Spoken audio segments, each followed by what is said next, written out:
No? All right. I thought it was worth a shot. Good afternoon. Good afternoon. All right. Yeah. President Trump had a productive meeting at today's Republican Senate caucus.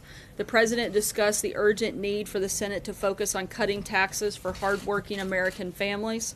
We must also make American companies more competitive so they can create more jobs and boost wages for American workers. And we must simplify the burdensome tax code that is currently rigged in favor of the wealthy and well-connected. As the president tweeted this morning, the markets continue to hit historic highs and unemployment is at a 16-year low. There is a spirit of economic optimism sweeping the nation. But our economy cannot take off like it should unless we deliver historic tax cuts and reforms. This is the president's top legislative priority, and he was encouraged today by the show of unity by Republicans on the Hill about getting this done. During the policy lunch, the president also discussed the urgent need for the Senate to confirm his slate of eminently qualified nominees, in spite of Democratic obstruction, so that they can get to work on behalf of the American people. The president will continue to work closely with the Senate to deliver on a legislative agenda that puts the interest of the American people first. This morning, the president welcomed winners of the Minority Enterprise Development Week Awards. This awards program is designed to celebrate the outstanding achievements of minority entrepreneurs, as well as individuals and organizations that are leading the way in advancing minority business enterprise. The award winners who visited the White House certainly meet that criteria, and the president was proud to host them. He's laser focused on building an economy that works for all Americans and delivering tax cuts and reforms for these hardworking entrepreneurs by the end of the year. On the national security and foreign policy front, for the 8th time, Russia has blocked UN Security Council action to hold accountable those who use chemical weapons, including terrorists in the Assad regime. By blocking the extension of the joint investigative mechanism, Russia has once again demonstrated it does not care about stopping the barbaric use of chemical weapons in the world and will do whatever it takes to protect its ally, the Assad regime. Blocking the extension of the investigating authority means nothing less than Russia's endorsement of the Assad regime's use of chemical weapons against innocent women and children. We will continue to push back against this. And with that, I'll take your question. Sarah. Alex. President Trump previously tweeted that Jeff Flake is a very weak and ineffective senator. Do you know if he has any reaction to Flake announcing that he won't seek re-election? I haven't spoken with him directly since the announcement by Senator Flake, but I think that based on previous statements and certainly based on the lack of support that he has from the people of Arizona, it's probably a good move. Matthew. Thanks, Sarah. So we have two Republican senators now just today, Senators Corker and Flake, calling the president's behavior unacceptable and dangerous, saying that he regularly tells untruths. Senator Flake just called on his fellow Republicans to end what he called complicity and accommodation. I'm wondering what's the White House's response to this criticism coming from two Republican senators? I think that we support the American people on this one. I think that the people both in Tennessee and Arizona supported this president, and I don't think that the numbers are in the favor of either of those two senators in their states, and so I think that this is probably the right decision. Thank you, Sarah. John. Today, you earlier... Sir, why is the president involved in this feud with Senator Corker? Is there some concern on Capitol Hill that what you should be focused on is getting your agenda of tax reform through, and that petty feuds like this just distract from the bigger issues? So why is the president engaging in this? Look, the president is focused on doing this. That's what he spent the majority of his day talking about. He went to the Hill and met with Republican senators to talk about tax reform, to push his legislative agenda. That's what he's spending a good bit of this week doing, and will continue doing next week until we get the job done. But why does he engage like this? Look, you've got an individual in the president. He's a fighter. We've said it many times before. The people of this country didn't elect somebody to be weak. They elected somebody to be strong. And when he gets hit, he's going to hit back. And I think Senator Corker knows that. And he's, maybe trying to get a headline or two on his way out the door. John Decker. Thanks a lot, Sarah. Since the president's taken off in office, as you know, two Republican senators, Senator Corker of Tennessee and Senator Flake of Arizona, have both announced they're not running for re-election In your view, is the president remaking the Republican Party? And if he's doing that, is he remaking it in a positive way? I wouldn't say necessarily he's remaking it, because you have a couple of individuals that are no longer running for office. Look, he's got a great relationship with a number of Republican senators. He's going to continue working with them and make sure that we get things done for the American people. He wants people to be in the Senate that are committed to actually moving the ball down the field, and I don't think these two individuals necessarily have been as focused on that. The president wants to get things done, and that's what we're going to work through the fall. John? So I understand that neither of these two senators we're talking about now have been allies, to say the least, of the president. But this has been an extraordinary series of attacks on the president from major figures in the Republican Party, and not typical political attacks. I mean, saying that the president is responsible for the debasement of the nation, that a breakdown of civility is the fault of the president, and that enough is enough. We've seen similar remarks from John McCain, the party's former nominee. In any of this, does any of this make the president pause and wonder if he is doing anything wrong, that he bears any responsibility for what these senators are saying is a breakdown of civility in our country? Look, I think the voters of these individual senator states are speaking in pretty loud volumes. I think that they were not likely to be reelected, and I think that shows that the support is more behind this president than it is those two individuals. Why is there so little? Why is there so little pushback from other Republican senators on this? I mean, Mitch McConnell is the Republican leader. Bob Corker is still a committee chairman. Should there Look, be? Leader McConnell stood with the president just last week here at the White House and talked about how they were working together, how they were getting things done, how they were focused on actually moving the agenda forward. And so I think that's a pretty clear indication of where his support lies and what we're working to do. If I could just pick up on what John was talking about, one of the criticisms from Senator Corker today was the idea that history will most remember President Trump for debasing the country. And you could hear in Senator Flake's remarks the idea that he seemed to be writing it for history.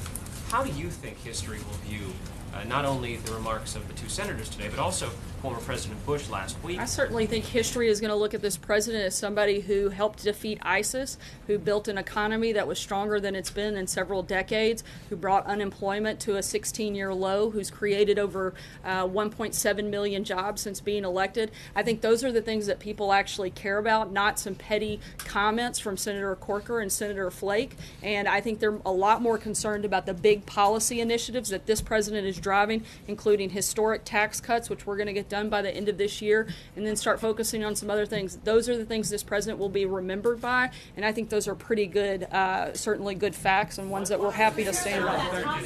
Peter? Thank you, Sarah. The president at lunch today asked the senators for their a show of hands on two candidates for Fed chair, Jerome Powell and John Taylor. Does this mean that Powell and Taylor are the president's favorites for the Fed chairmanship, and what would he ask input from the Senate on this? Those are certainly individuals that he's looking at, and as we've said, we don't have any announcements on that at this time, but the president is taking that decision extremely seriously, and he's being very thorough in the process, and he'll have an announcement on it soon. Sarah. Yeah. Sarah, are you concerned, is the White House concerned at all that these conflicts, which keep escalating, could impact the president's agenda?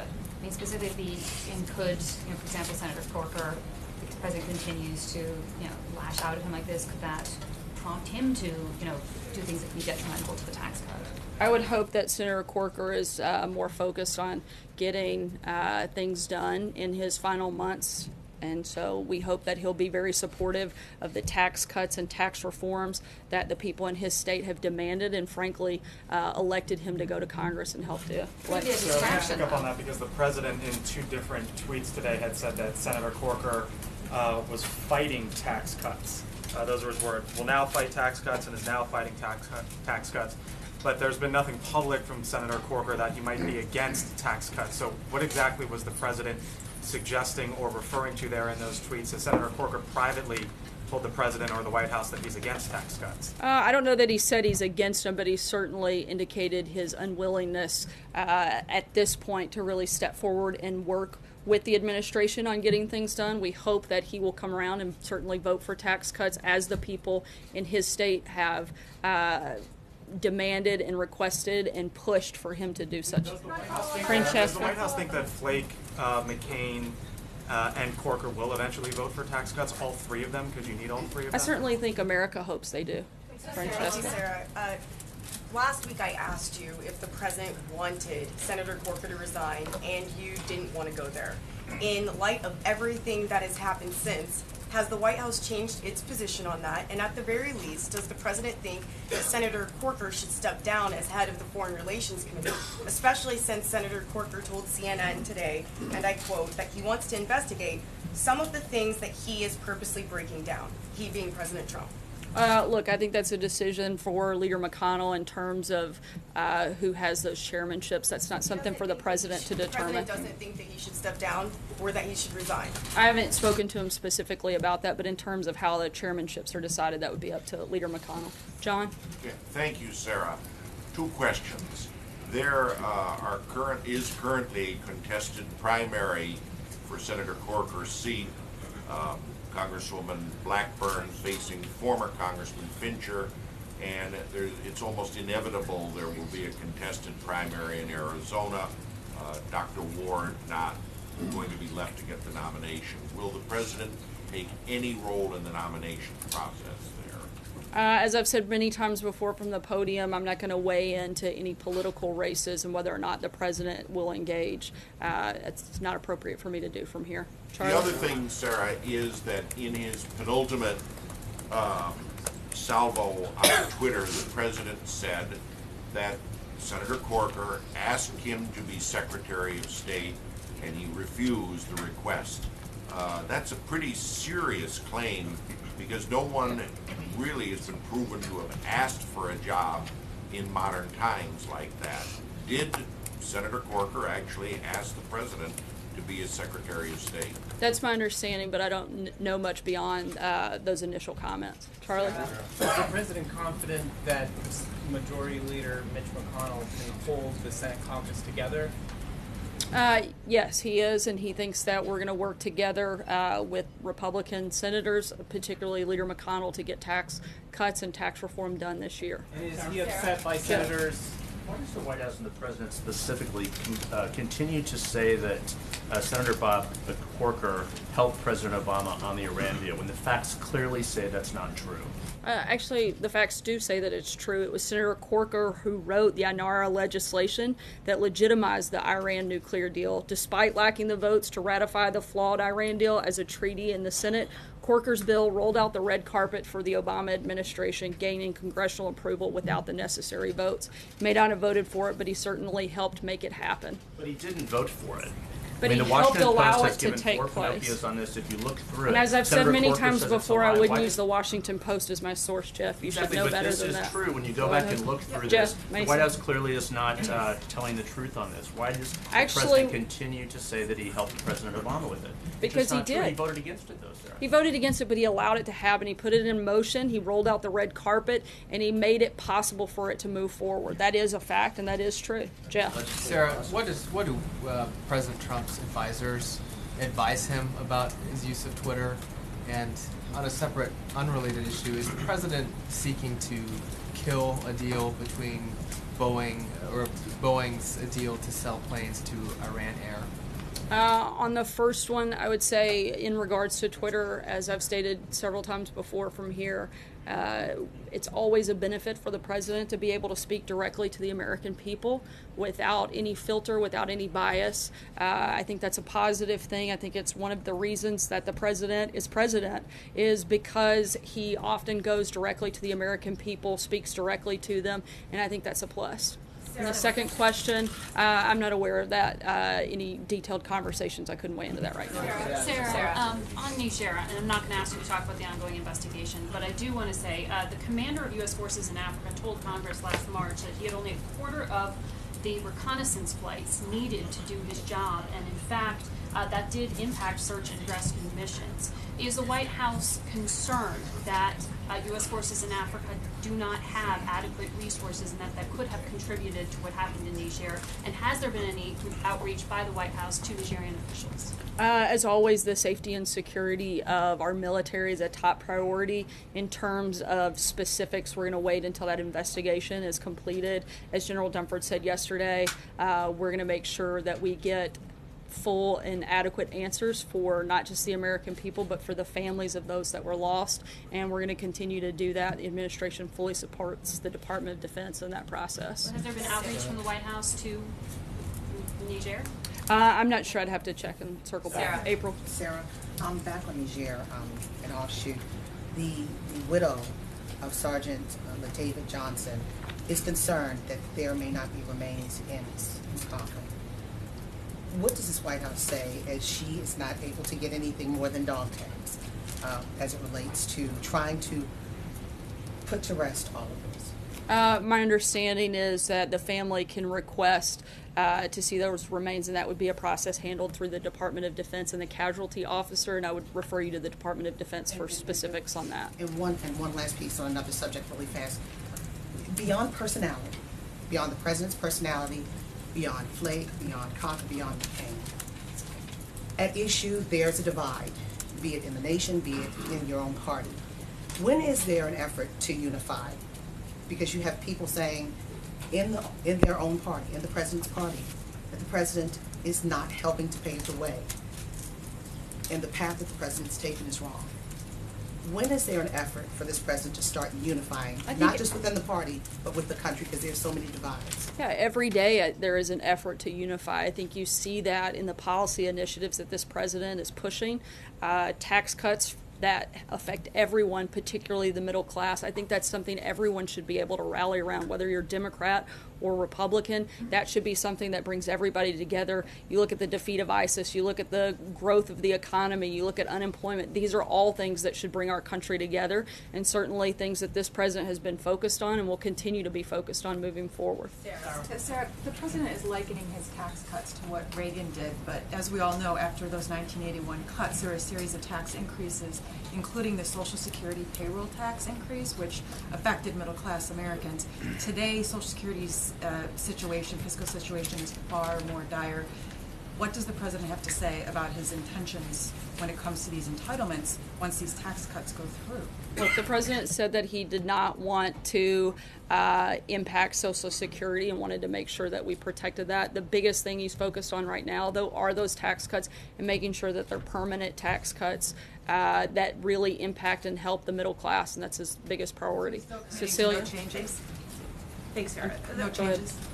Not at this time, no. The three Republican senators have hit at the same theme, that there is this degradation of civility in American politics, and we also heard that from three past presidents in recent days. So does this White House agree with that sentiment, that there is a lack of civility in the conversation happening in this country right now from American politicians, and does this president bear any responsibility for that?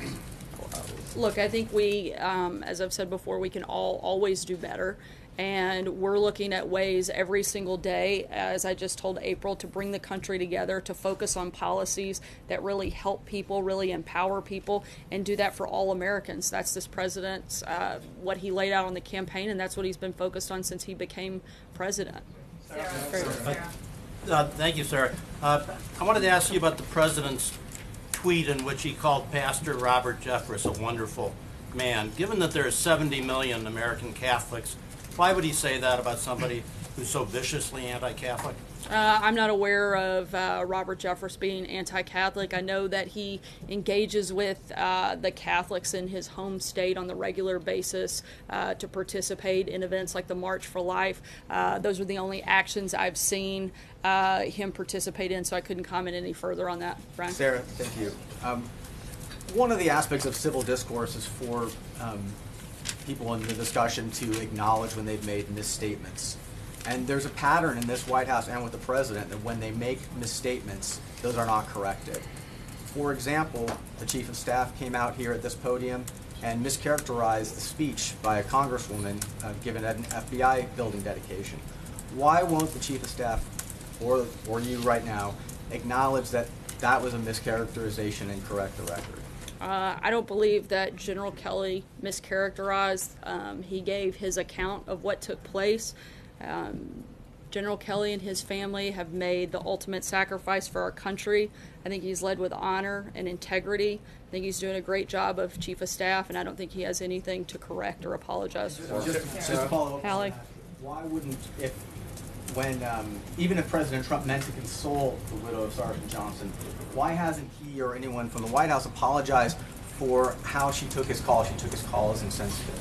Look, the president was making the point that his call was meant to be respectful, sympathetic, and the purpose was to offer condolences on behalf of the nation. Sarah, two quick questions for you. You talked about the president's big policy initiatives, that'll be how history judges him. Obviously, so far right now, he has none that have made it through the legislative process on Capitol Hill. He wants to get taxes done. Bob Corker. It's not true. No Gorsuch went through a legislative process. I would say that's a pretty big historical moment. I don't know if that's a policy initiative. Something that has a lasting legacy, probably far beyond most any other individual piece of legislation, is how the courts can shape and determine a lot of different things. And I think you'll see that in Justice Gorsuch. So to finish that first question then, you talk about, when we talk about policy initiatives, like I'm thinking of healthcare or, for example, tax reform that have not been completed, at least not yet on Capitol Hill. The lack of support from somebody like Bob Corker might make that a lot more difficult. Given that, does the president feel like he's winning? I think he feels like America's winning. I think if you look at some of the progress that's taken place in the first 9 months, despite the fact that the Congress has done very little up until this point, the president has gotten rid of nearly 1,000 regulations that have paved the way for massive job creation and job growth in this country. We're looking at a booming economy. I think those are things that people actually care about. We're looking at the defeat of ISIS, something that this president has led on and worked with our coalition forces to help do. He's created better relationships with countries around the globe. He's bolstered the relationship with NATO and had other countries encouraged in the growth of the amount of money that other countries are participating in that. The historic moment that we saw with the president on his first foreign trip when he was in Saudi Arabia and he spoke in front of nearly 60 Muslim majority countries. These are historic moments that he's done without Congress. Imagine how incredible and how many good things we would be doing if people like Senator Bob Corker got on board and started doing their job instead of doing so much grandstanding on TV. The president believes, Sarah, that there should be, my second question, Sarah, Sorry, given those comments, does the president believe there should be a loyalty test for Republican senators? Does he demand, you've mentioned I think several that times their support. loyalty should be to the American people and to the agenda that those people elected them to carry out. Flake say that is where their loyalty lies. Well, I hope we'll see that in their votes. So, Sarah, I just Dave, I'm sorry, Hallie, I gotta move on. Have any reaction today to Chairman Nunes' announcement that he's going to open an investigation into the Obama administration's deal to allow Russia to compete to obtain U.S. uranium? I haven't spoken with him directly about that, but I certainly think it is a move in the right direction and something that we've spoken about several times here, that if there was any collusion whatsoever during the campaigns of any point or any collusion at any point with another country, that they should look at the Clintons, and so I think that's the right thing. Veronica? Thanks, Sarah. Veronica? Sorry, go ahead. Sarah, thank you. So the president regularly highlights the success of the stock market in his tweets. Only about 50% of Americans are invested in the stock market. And earlier today I spoke with Grover Norquist, a prominent conservative voice pushing for tax reform. I mean, he characterizes the economy and says, quote, the economy itself still sucks. So what's your reaction to that, and for those people who aren't benefiting from the success of the market right now? Well, I think there's also a lot of other things beyond just the stock market. The fact that the unemployment levels have dropped, that's certainly a big thing. The fact that 1.7 million new jobs have been created since Donald Trump was elected, those are all positive things in the economy. We didn't say it was completely fixed, but we're certainly moving in the right direction. I think we've been more successful in these first 9 months than Obama was in 8 years. Sarah, I have two questions. One is, we understand that when the president gets hit, he hits back, but what is he trying to accomplish when he says that Bob Corker couldn't win a race for dog catcher? What is he trying to accomplish? Look, I think that the president is voicing the frustration that probably you see from a lot of people in the state of Tennessee, which is why Senator Corker's numbers are where they are. Okay, my second question is, can you point to any votes Sorry, I'm that gonna Flake try and to- Corker took that were against the president's agenda? I'm sorry? Can you point to any votes that Flake and Corker took that were against the president's I'd agenda? have to look detailed into But I their mean, you voting just- record, so I'll check on that. So Sarah, I don't thank you, Sarah. Two Andrew. questions. Thanks. Both Andrew. You said before that Senator Flake and Senator Corker's comments were petty. What exactly of Senator Flake's speech did you find to be petty? I thought that his attacks and a lot of the comments that he made, I don't have a readout in front of me, but as I was watching it, I noticed that a lot of the language I didn't think was befitting of the Senate floor. Nothing in particular. Sorry, go ahead. I mean, I was going to ask about Fed Chair, and I'm just interested if the vote that seemed to happen at the Senate meeting where you saw, where according to Senator Scott, John Taylor got the most votes, if that is going to influence the president's decision on that. And then just to follow up on Andrew's question. Let me answer the Fed Chair question first. As I said earlier, the president is taking this decision very seriously, going through a very thoughtful and thorough review and interview process, and when we have an announcement on that, we'll let you know. He's talking to a lot of relevant stakeholders and individuals about this, and knows that it has a great deal of impact, this decision. And so again, he'll take his time and make sure he makes the right one and not just a fast one. Sarah, thanks. To follow up on some of the questions that have been asked, how does fighting with members of his own party advance the president's agenda and his stated goals for the American people? Look, the president is fighting for an agenda, and he has, as I've said, if he gets hit, he's going to hit back. And people didn't elect him to be weak. They elected him to be strong. And if he feels it's necessary to respond, he's going to do that. And at the same time, he can talk and chew gum at the same time. He's pushing forward on an agenda. It takes 30 seconds to send out a tweet, and he spends the bulk of his day working on and pushing policy initiatives like tax reform, like tax cuts, and that's what he is committed to doing. Let me just follow up with you very quickly. There's some confusion around 401ks, and some Republicans are saying that's making their job to actually get tax reform done more complicated. So can you say here definitively that the Republican tax reform proposal will not touch 401ks? That's the president's plan, and that's what he'd like to see Congress get on board with as well. He wants to make sure that we're protecting Americans' futures and Americans' retirements, and that's part of that process. Thanks, Sarah. On the opioid crisis, we've seen the president organize a commission. We've seen him host meetings.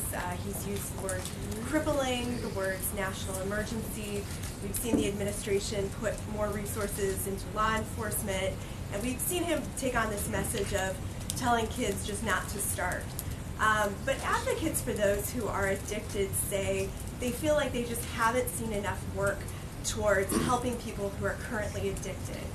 That there is a need for a huge rush of money to get more people into treatment. What's the president thinking right now, and can they expect anything in the coming days when it comes to getting help to those who are addicted and need treatment?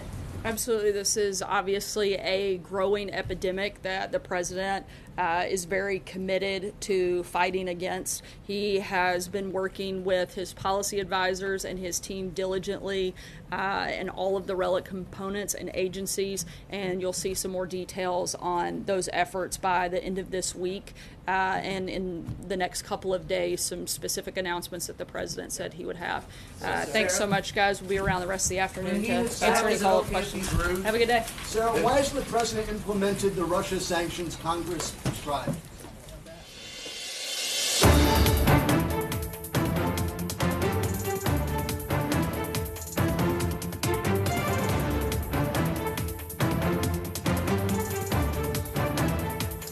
Hey everyone, and welcome to the briefing room. A tectonic day in Washington politics. Big movings, not one but two United States senators now coming out and denouncing President Trump in about as harsh language as you've ever seen. Joined today by Mary Alice Parks, a political reporter here at ABC, and also by Tara Palmieri, making your ABC debut with us. Welcome Thanks welcome for aboard. having me. It's exciting. And welcome to the briefing room. We're also joined up on Capitol Hill by Mary Bruce, who's been watching all these developments, chasing around after these senators as the day has gone on.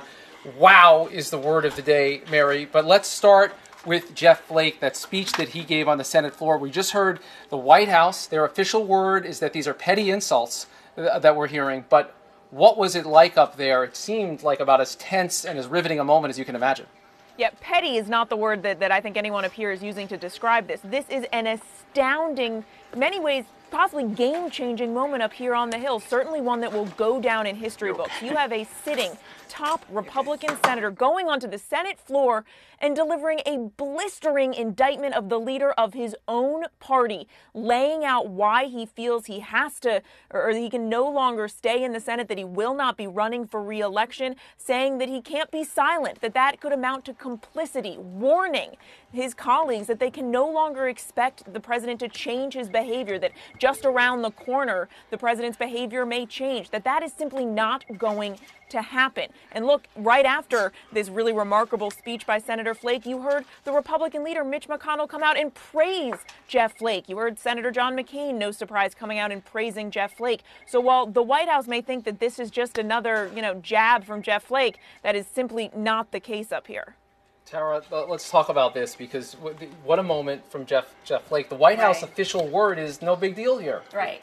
Nothing to see. Let's move on. In fact, Sarah Sanders just said this is a moment of unity that they saw on Capitol Hill. They saw Jeff Flake as a PETA, as they say. He really was, he was a problem for them, just like McCain, just like Corker. I texted a senior administration official after this, and he said that in Donald Trump's views, attacks from the likes of McCain, Corker, Flake, they're further proof that the old guard, establishment senators who couldn't deliver for the American people just hate that he stands for the destruction of their failed status quo. So he's saying good riddance, and he's hoping that he's got some really strong conservative candidates in Arizona that can really help out with that. And Mary Alice, you heard enough from Jeff Flake. He's trying to wake people up. Right, and it's one thing to say that they're looking for other conservatives, but Jeff Flake is a conservative. I mean, we're talking about someone who votes on very strict party lines, who votes for some of the most extreme conservative policies that this White House has ever put out, that other Republicans have put out. That wasn't what this speech was about on the floor. He wasn't talking about politics or policy. He was talking about the president, the man in the White House, and his behavior. So I'm not sure the White House is going to be able to just dismiss this. And John Carl, at the White House today, this view, two different views you heard from Sarah Sanders right there. One is, these are petty insults, don't worry about it. And the second is, actually the president is pursuing unity all the time. John, which one is right? Yeah. Rick, that's a loaded question. You only get to choose. Look, I will say that one of the things that Sarah said that really struck me was her reaction to this remarkable speech by Senator Flake. A speech by Senator Flake that was quite different in tone from what we've heard from Bob Corker. Both highly critical of the president, no question about that. But Flake was not issuing a personal attack. He wasn't even talking directly by name about the president. It was clear what he meant. We know what he meant, but it was, it was a more formal speech, a thoughtful speech, a sweep of history speech, the kind of speech that we've seen over the years on the Senate floor. Maybe not by a senator of the president's party attacking the president, but she said that it was unbefitting of the Senate floor, that much of the language in Senator Flake's speech was unbefitting of the Senate floor. I thought that was an extraordinary attack on Flake and on the speech he gave, which again was not a personal attack, and coming from the spokesperson for a president who has been known to, well, Rick, talk about befitting, yes. Yeah, some things that maybe might not better be all for that Twitter. befitting of. Yes. John, before we let you go, let's talk about Corker real fast. He obviously announced a little while back that he wasn't running for re-election. He seemed, though, really fired up today in the case he made on Good Morning America and then the halls of the Capitol, saying this is not acceptable behavior from the President of the United States. To our minds, listen to this, John. You heard from Bob Corker saying, I'm not sure that this guy, the President himself, is fit to be President of the United States. Well, and really more profound than that, said that he's responsible for the demeaning of America. I mean, this is not only not befitting of the office, but doing lasting damage to the country. I guess he had to figure a way to turn up his attacks after he had already suggested that he may be taking us towards World War III. So I mean, he can't turn it up anymore. He's already got this thing dialed up to 11. But, as far as Corker during the lunch today, the president was at the lunch with the Republican senators, and I'm told that Corker, of course, was there. He joined his colleagues in the lunch. You've been to the Mansfield room where they have the Republican lunches. It's not a particularly big room. And I'm told there was no mention in the remarks of Senator Corker, but obviously everybody knew him. Everybody knew he was there, but no mention to either agree or to condemn what he said. And when Flake got done with his speech, a speech that the White House has just told us was unbefitting of the Senate floor, Mitch McConnell got up to praise Jeff Flake and to say that Jeff Flake has always been a great team player, a great team player. So I don't know how much more dysfunction we can have between the Republican leadership in Congress and the Republican president, but it's really hard to overstate what we saw today. Well, John Carl is a great team player, and we thank you for being here. We also give you bonus points for that Spinal Tap reference. Very well played. Yes. Yes. Up on Capitol Hill, Mary Bruce, before we let you go, you were chasing around after Bob Corker. It seemed like he was popping up all over Capitol Hill today with a little media scrum everywhere he went. What was your takeaway from the message, not just from Corker, but also his colleagues? Didn't seem like many were running to denounce what he had to say about the president.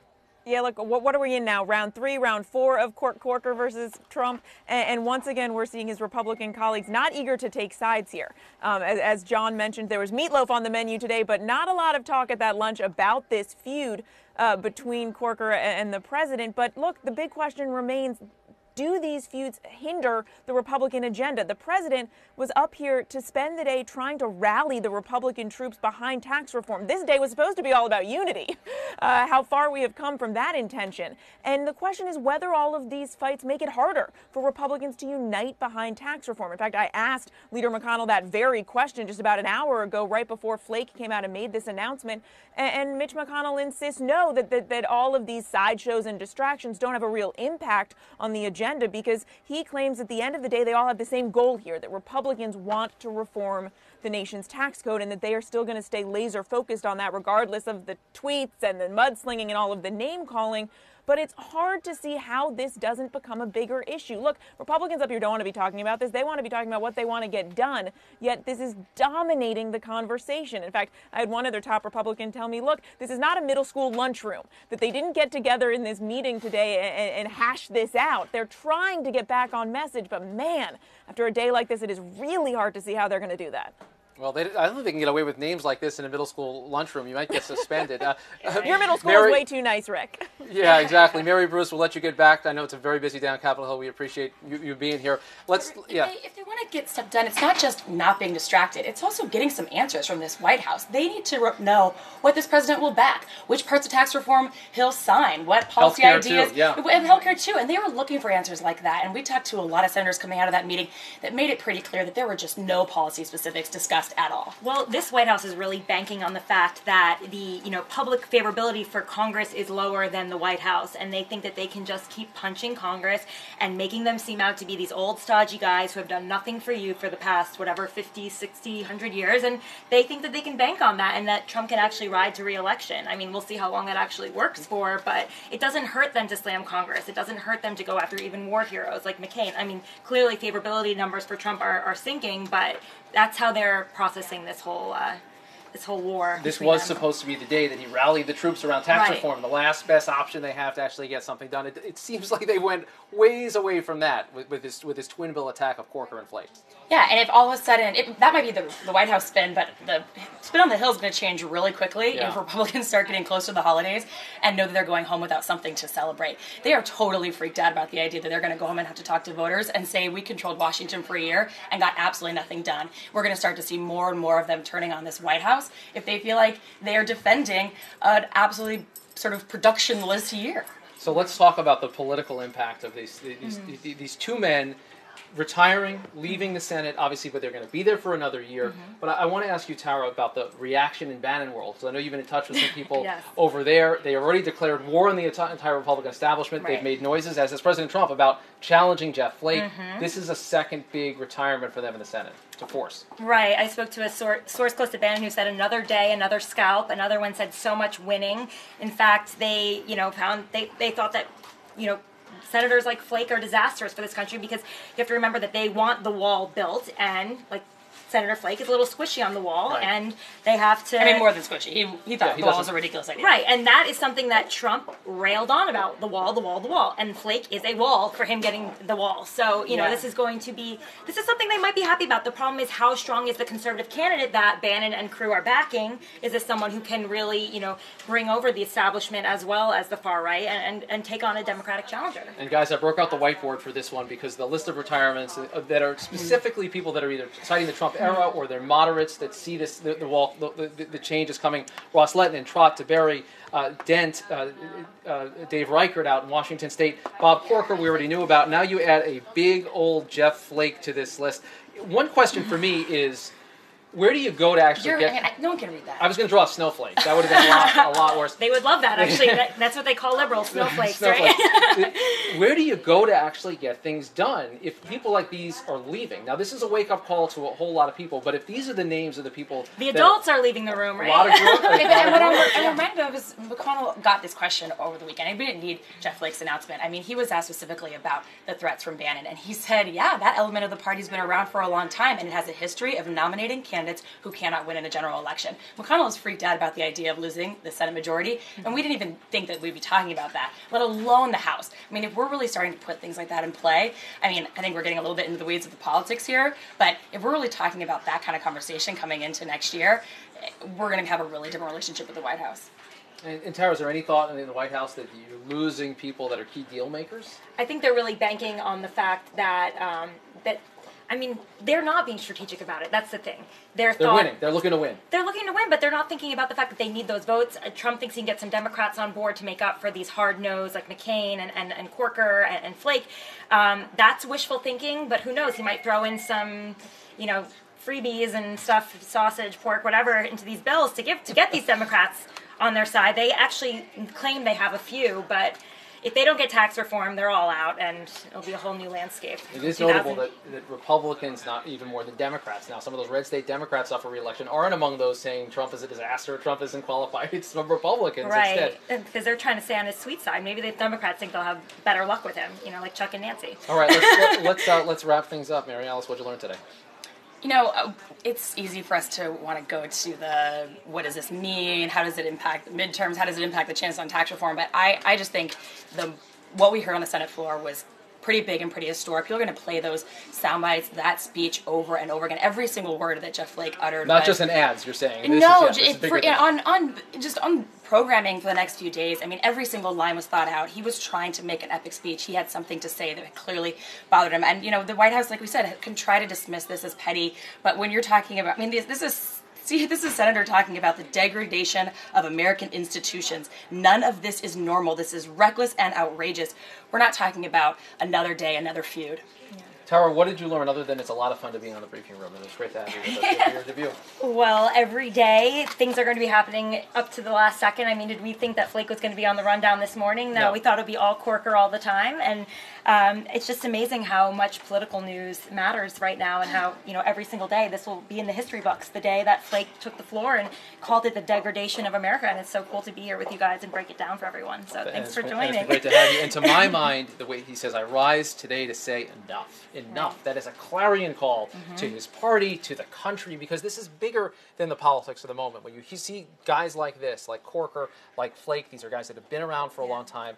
They adore the institutions of Washington. They are worried legitimately about the presidency, about the country. They're trying to wake people up. And their colleagues. I mean, they're really challenging their own colleagues. What are you going to do now if we really feel like this? And they're going to be loud for the next, until they bow out. I mean, this was Flake's finale, but I think we're going to hear a lot more from them. I think they didn't resign. Exactly. They might be on the morning shows and the evening shows and be the real, it won't be the Democrats whose voice matters anymore and contradicting to Trump. It'll be his own party. So. That's right. A year left of this Congress and, of course, the campaigns to come. Mary Alice Park, Tara Palmieri, thank you for being here. Thanks for joining us here. Welcome again to ABC News.